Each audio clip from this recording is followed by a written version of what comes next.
Merci de choisir DBS pour vous informer. Bienvenue sur Écho d'Afrique.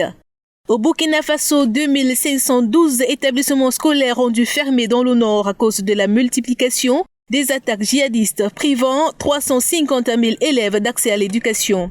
C'est ce qui ressort d'un rapport de 114 pages de Human Rights Watch publié mardi dans lequel l'ONG revient sur 126 attaques et menaces armées visant des professionnels de l'éducation, des élèves et des écoles. Précisons que plus de la moitié de ces attaques ont été perpétrées en 2019, avec à la clé au moins 12 enseignants tués, 17 agressés ou enlevés, de nombreux autres ayant été détenus de force et menacés par des groupes armés, prétestant leur opposition à l'éducation occidentale et aux institutions gouvernementales. Dans cette guerre pour imposer leur autorité dans le Sahel, les djihadistes ont causé la fermeture de 1261 établissements scolaires au Mali et 354 au Niger. Fermés courant mars pour contenir la propagation du coronavirus, la réouverture des écoles dans la zone sahélienne est prévue le 1er et le 2 juin. Dans cette mouvance, outre la pandémie de coronavirus, la menace djihadiste fait craindre de nouvelles violences. Au Burundi, le président sortant qui a renoncé à briguer un 4e mandat a félicité mardi son dauphin, le général Évariste Ndayishimiye, donné vainqueur à la présidentielle du 20 mai dernier avec 68,72%. Pierre Nkurunziza a dit voir dans sa large victoire la preuve de l'adhésion du peuple au projet et aux valeurs véhiculées par le régime.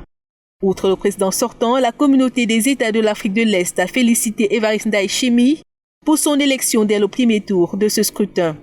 Dans un communiqué de presse publié le 26 mai, elle a salué les efforts du peuple burundais dans la promotion de la démocratie et des droits humains et a encouragé les différentes parties prenantes aux élections à œuvrer pour la paix et le développement du Burundi et de la région. Pendant ce temps, le Conseil national pour la liberté, parti de Agathon Rwasa, arrivé deuxième avec 24,19% des suffrages, ne décolère pas et dénonce une mascarade électorale, un scrutin non crédible. Le CNL a confirmé son intention de saisir très rapidement la Cour constitutionnelle, même s'il estime celle-ci acquise au pouvoir.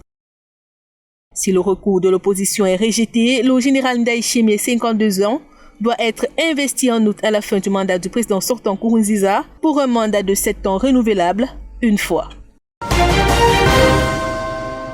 En Angola, la femme d'affaires Isabelle Dos Santos et son mari congolais Sidika Dokolo contestent le gel de leur avoir et sollicitent son annulation.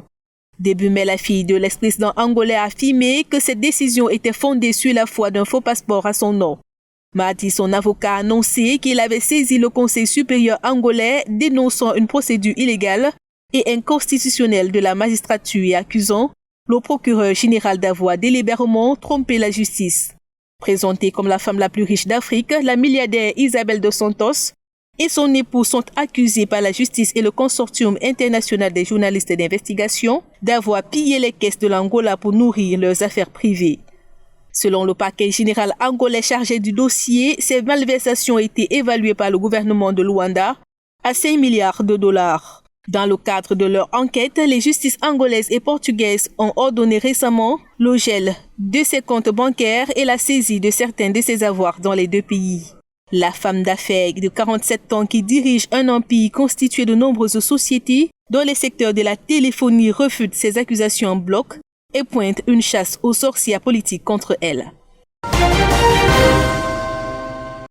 Le Mozambique a enregistré son premier mort du Covid-19.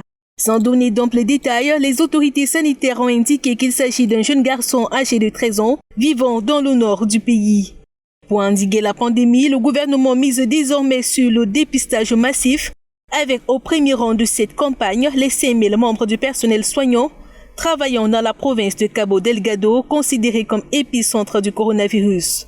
Depuis le début de la pandémie, le Mozambique a enregistré 209 cas de Covid-19 et un décès.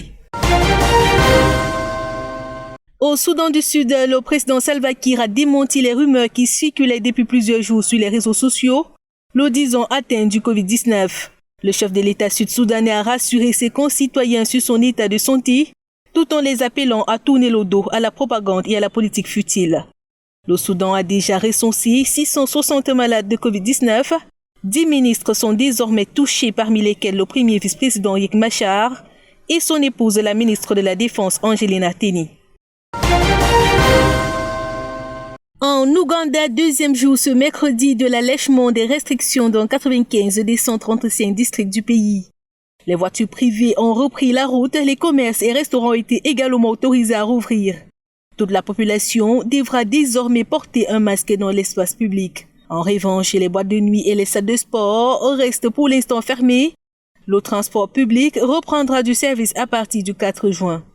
Les autorités ont mis en garde les Ougandais contre tout relâchement dans l'observation des mesures édictées contre la maladie, notamment le respect de la distanciation sociale, le port du masque, le lavage des mains, tout en précisant que cet assouplissement intervient au lendemain de la détection de 10 nouveaux cas de coronavirus dans le pays, qui totalise 222 cas. En Afrique du Sud, plusieurs syndicats d'enseignants s'opposent à la réouverture des établissements scolaires à partir du 1er juin, annoncé dimanche par les autorités. Pour se faire entendre, ils menacent de saisir la justice.